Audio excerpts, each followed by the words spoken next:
I had a nice snappy slogan that I was trying to throw out for this for a while, which was essentially, we don't need more walls, we need better laws.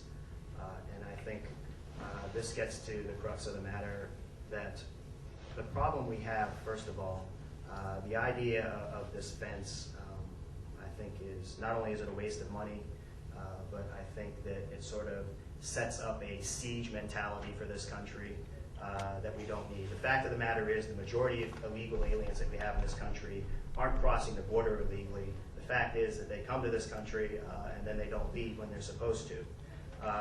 The problems with illegal immigration are twofold. First, we have people coming and staying in this country illegally. Then we have an illegal employment problem. And this is where we need to tackle the problem. As was pointed out, if we tighten up on the demand for illegal immigration, we will have a smaller supply. And there are very simple ways that we can do this. We can make sure that there is a good, reliable database that is available for everyone to double-check Social Security numbers and all the employment information, and then we also need to make sure that that's enforced. And again, this is a fairly simple solution. We just have to have the political will to find the answers.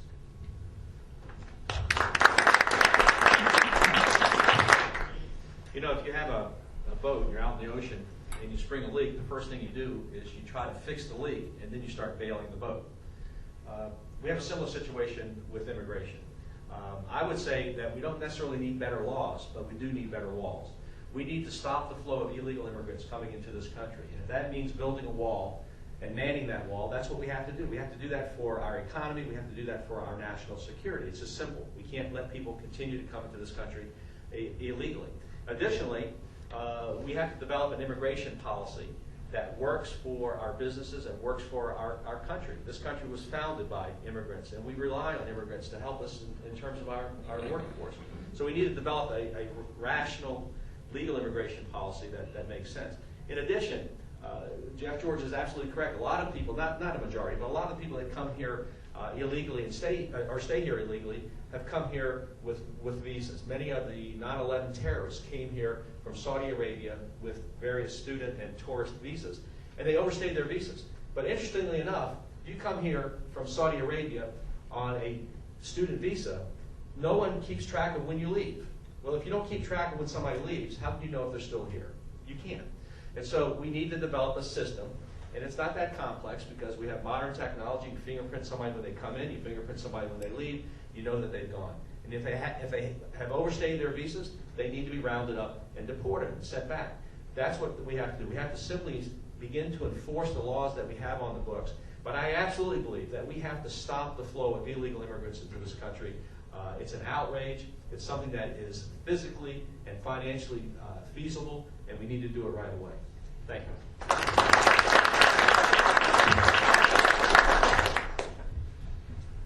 Most folks come here illegally to get a job. Since there are no jobs here anymore, I don't think they're coming quite as frequently as they were in the past. But here's a problem in my judgment, sitting behind the desk that I sit. It's hard to identify folks who aren't American citizens. They bring in documents that are crumpled and hard to read, and are they American citizen or not? Who knows? Here's what I think we need to do while the inflow is low. Let's create a national identification card. We really have it. It's called a passport. But let's make it tamper-proof, maybe coated with DNA information, something like that. Now, you don't have to show your national identification card, your passport, when you drive from here to North Carolina, but there are times when you'll be required to show your national identification card. How about when you get a job? That way the employer can verify that you're eligible to work in this country. How about when you buy a weapon? That way the salesman will know that you are an American citizen and entitled to bear arms. How about when your child is born? That way you can say, look, I'm an American citizen and my child is an American citizen. If we will make a national identification card that is tamper-proof, it will be much easier to control the flow of folks in this country who are here illegally to do harm either through domestic terrorism or through economic terrorism.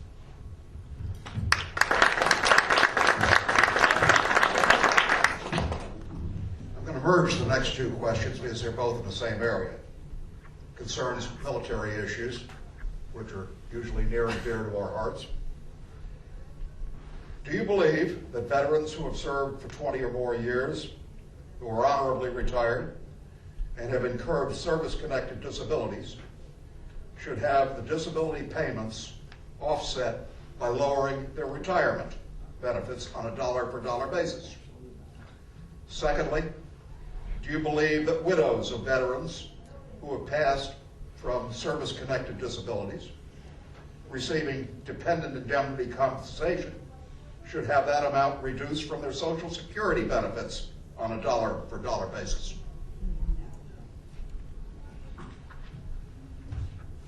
Just a quick answer to both of those. I firmly believe that our veterans that have served over 20 years have earned that, and there should be no offsets of any kind whatsoever. I also firmly believe that widows should not have any reduction in their Social Security. So I think that answers those two questions. But I want to just make a statement. I remember back in the 60s or 70s when our veterans, military men and women were coming back from Vietnam, and they were treated like criminals. And it was a dark day for this country when that was happening.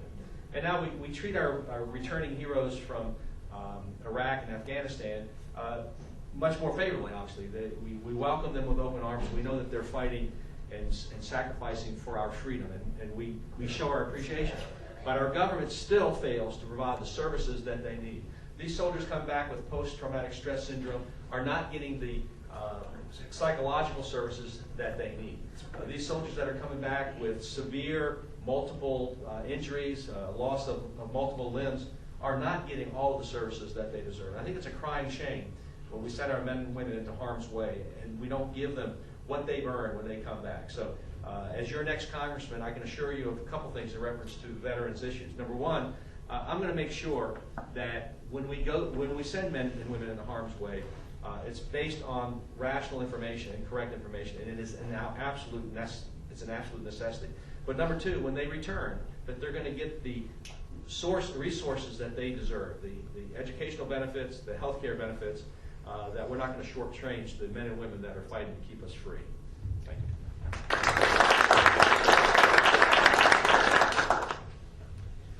I am appalled at how poorly we treat our veterans, not only with the two questions at issue, the offset questions, but with the poor treatment that we give them in our hospitals. We need to improve that substantially. I too would vote to not have offsets for disability and pension. You earn the pension, the disability is a function of some service that you made in this country. But folks, if you re-elect the same people that have been representing you for many years, Congressman Mack, Senator Saunders, this country is at the precipice of collapsing upon the weight of its own debt. And if this country collapses on the weight of its own debt, not only will there be an offset for disability, there ain't going to be no pensions. We're not going to have the money to pay you the pensions that you've earned. We have to change the way we do business. We have to reduce our deficit and get the United States of America back onto a level playing field in the black, where we can do the programs like Veterans Administration programs that need to be done and are deserved and earned by our veterans. Just one more answer.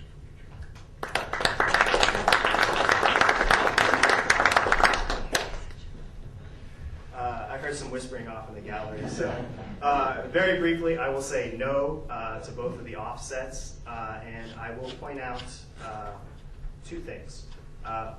First of all, when we talk about the medical benefits, this is another problem that universal health care will solve. If everybody's getting coverage and everybody's getting the same coverage, it's not going to be an issue for retirees, for children, for veterans, or for anybody. The second thing that I want to touch on, and I will try and be brief, is I have a problem with a certain mentality that's out there in Washington right now. For all of the talk about our people in service being heroes and everything, not only are they treated, not only are they marched off to war quickly and treated badly when they return, when you hear people talking about them, they seem to be nothing more than a uniform wrapped around dollars and cents. And our brothers and sisters in arms are worth so much more. And I don't know, and again, I apologize for running long on this, but this is, this is something that means a lot to me. Why do we have this situation where we have people in government who are sending us off to war, who have never served themselves, and who see us only in terms of what they can do, what we can do for their political power, what we can do for companies like Halliburton or places like that are getting all the money that's forcing these offsets. And I think this is just a situation that has to change. And the only way it's going to change is if we have a real, meaningful change of leadership in Washington. This is the last one, gentlemen, and it's a fun one. It only requires maybe 1, 2, or 3 words. If you care to answer, and there is certainly no obligation to do so, of all the candidates running for the presidency, which one, if any, do you support for the office? I don't flip a coin for it.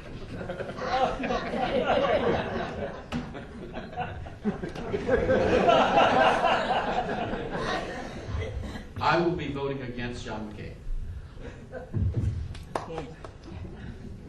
That was actually going to be my answer as well. Okay, sit down. He said only 2 or 3 words, but none of us are mathematicians. I'm a Republican. I'm running with no party affiliation. And I'm going to caucus with Republicans, and I'm supporting the Republican ticket at the top of the ballot. I'm supporting John McCain and Sarah Palin.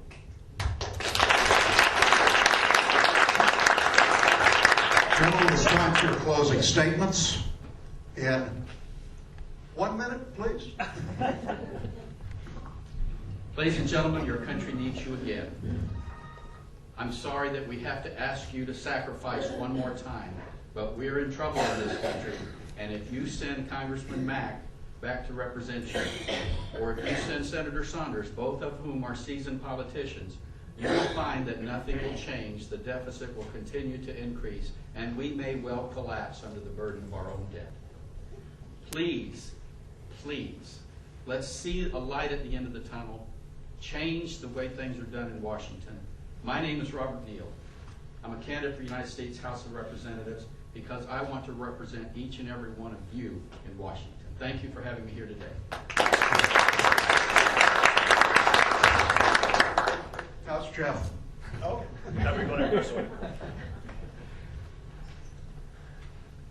We, all of us here, and of course Congressman Mack, who is not here, we have various levels of experience. We have various levels of expertise. And all of us who are running against Connie Mack, we all say that we want to make a change. The bottom line is, how do you verify that change? You're going to make your decision based on what you hear today, or what you've heard today, what you hear in the rest of the race. But the only way that we can really make that change is that we have to do something different. We have to make sure that what our politicians are doing in Washington is transparent for us to see. We have to make sure that there is a mechanism that's in place to hold them accountable. Now, I've got this video camera here, I've got the website, I've got all of that footage up on the web. But the bottom line is, a candidate with a camera is just a gimmick unless you get involved in the process directly. I can tell you that everything needs to change. I can tell you that we're going to have to fight corruption. I can tell you that I'm the man to do it. But again, the bottom line is unless you're involved in this with me, then it's not going to change. And it's not going to change if I don't get elected. It's not going to change if I get elected and I don't have your support. And every day that I don't have you watching over my shoulder to make sure that I am accountable and that I have you giving me your suggestions and your ideas and your input. So again, all we have to do is we have to change how we do business in Washington. And there's only one candidate up here that I think is offering anything different in the terms of the mechanism that's available to you to do that, and I hope you'll support me in it. Thank you.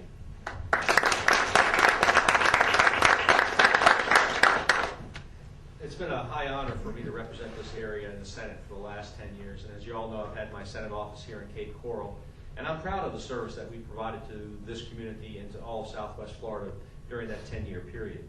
I'm also proud to have been endorsed by all of our firefighters, all of our school teachers, all of our nurses, the realtors, did I say police officers? The Police Benevolent Association, the Fraternal Order of Police.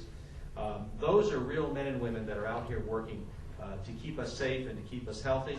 And so I'm proud to have those endorsements. And they're endorsing me because they know that I will stand up for the working man, the working woman, as the next member of the United States Congress.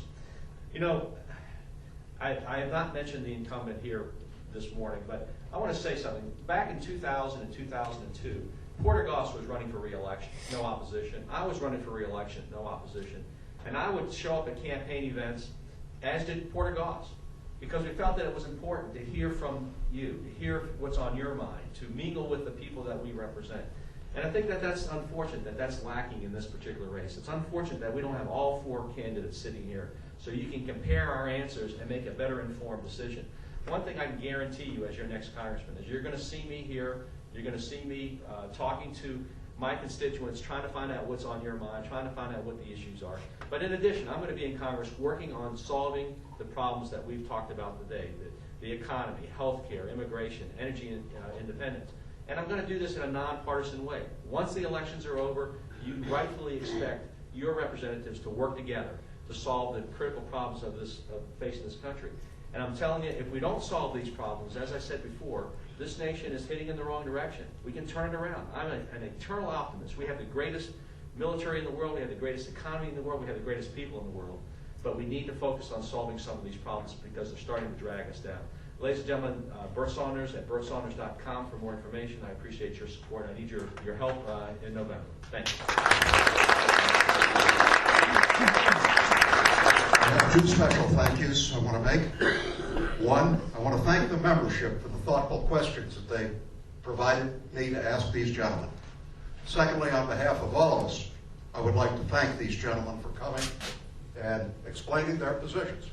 I think we have a lot clearer understanding now of where these people stand. So without that, I'm going to turn it over to Bill Idhar. You're not going anywhere yet. Okay, what I'd like to do now is activate the straw poll. Does everybody have a ballot in front of them? What we're asking you to do, based on the information you received today, who would you vote for? If anybody needs help filling out the ballot, That includes all four candidates, by the way. Right, all four, including Mr. Matthews. Are we voting on what are we doing? We're voting on What are you going to ask me to pick them up? Yes. Gentlemen, you're welcome to stay until the tally comes in. I don't think it ever. And if you so desire, you're welcome to stay for our meeting, our actual business meeting.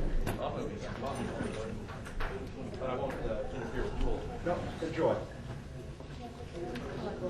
Better get some water.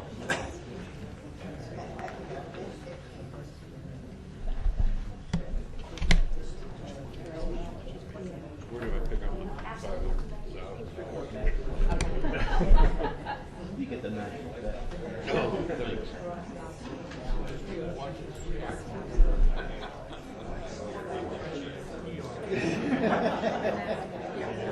Are you in Canada? You want that?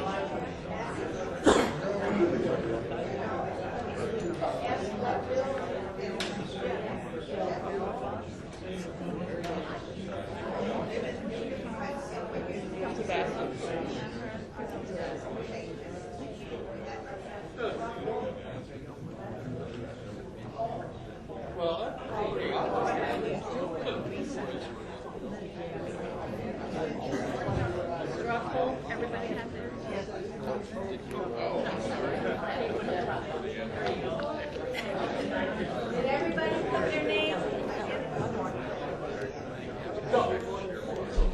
the top segment of the price. Okay. There are over.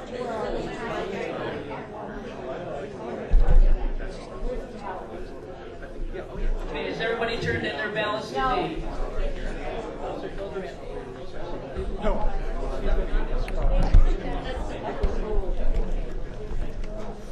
Just one. Here. Okay, there we go. Here you go. This one's already open. Oh, wonderful. I need somebody. I'm gonna count. Yeah, I'm gonna count with you. Okay, let's go outside. Yeah. Get the last one. Thank you. Thank you.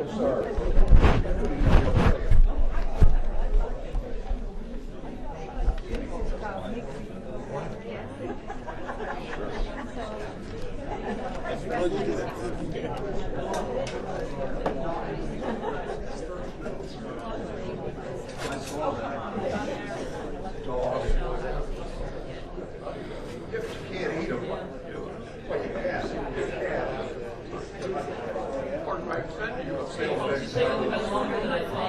have a 5 to 6 minute break. They're not the tastiest.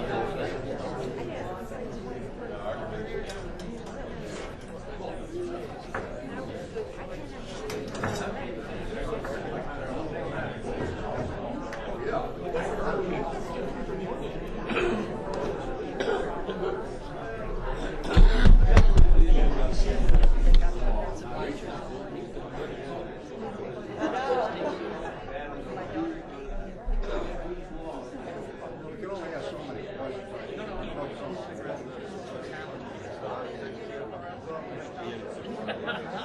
Well, I tried to hit the highlights of everything that people rush.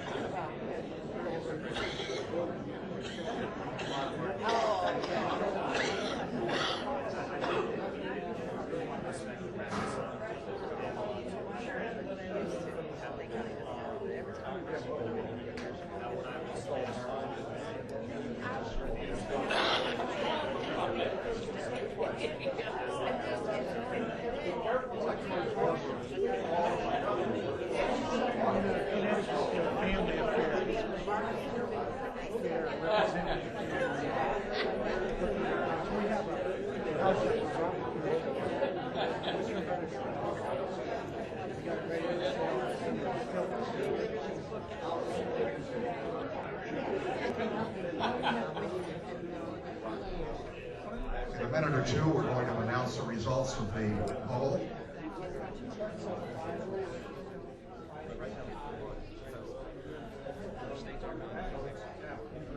Thank you, sir.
41 ballots returned.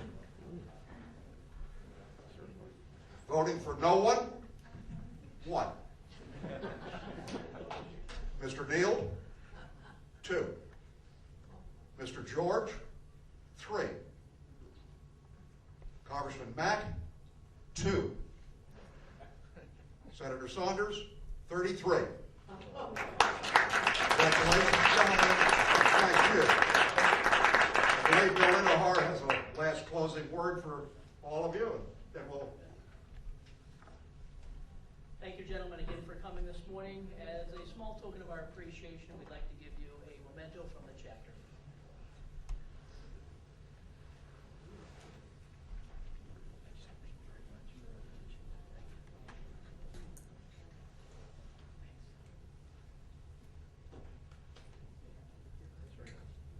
Ladies and gentlemen, that concludes our political forum for this morning.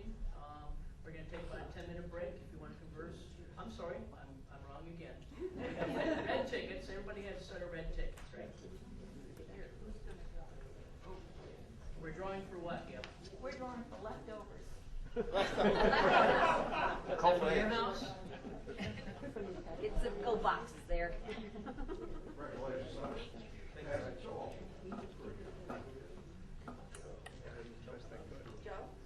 Yeah. You gotta come. Yeah, somebody's got to look at it. You didn't win. You went hers. You take hers, I'll take hers. Okay, first number. Last 026320. What was it again?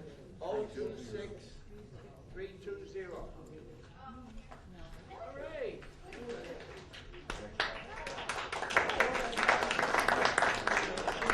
She can draw the next number.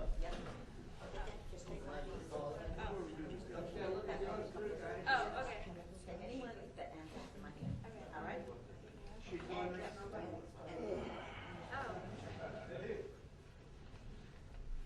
The next number is 266999. Close.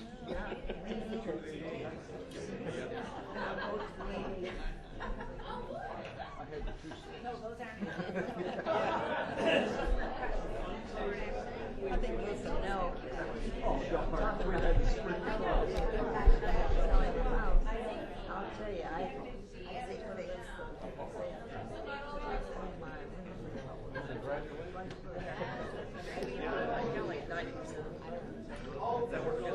Here's the third one. 934. What is it? 028934. That's even further away. John Whaley, Okay. Over here. Are you? brand new first day member. That's it. Okay. Okay, folks, let's take a 10-minute break. I'll sound the gavel. We'll start back up with the business meeting.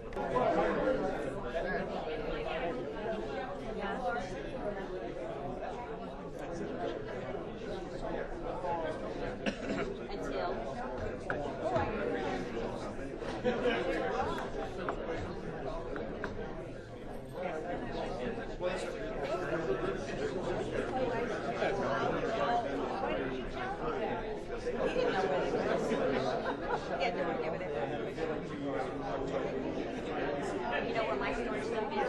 MOAA? I got one shower stall at home.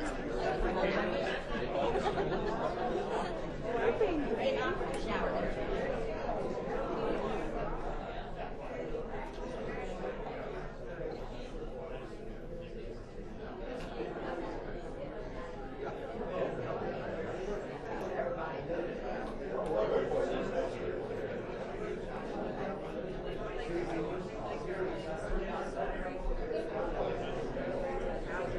Hoping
Thanks so much.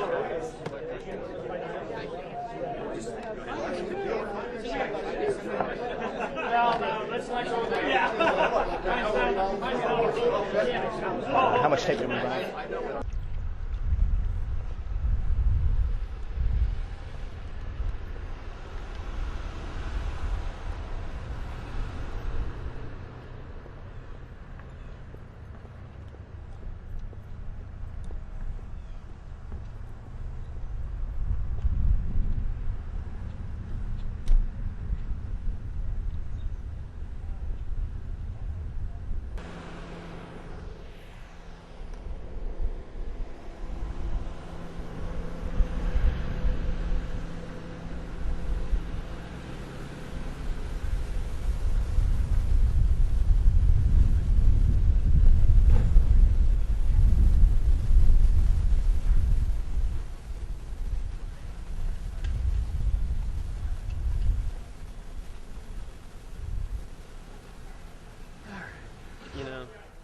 Today is October 11th, 2008, and we just wrapped up the forum hosted by the Military Officers Association of America. All in all, not my finest forum performance, but it was a good crew. It was a good room. They asked some good questions. I think the results of the straw poll probably weren't in doubt in my mind as I was sitting up there. But this is what the process is all about. And hopefully, when we go in there, we can at least raise issues that otherwise might not be raised, and make sure that we challenge everybody from giving easy pat answers. This process is a little past the starting point, but we're still well within the middle point. We've got a long way to go before the election is over, so anything can happen.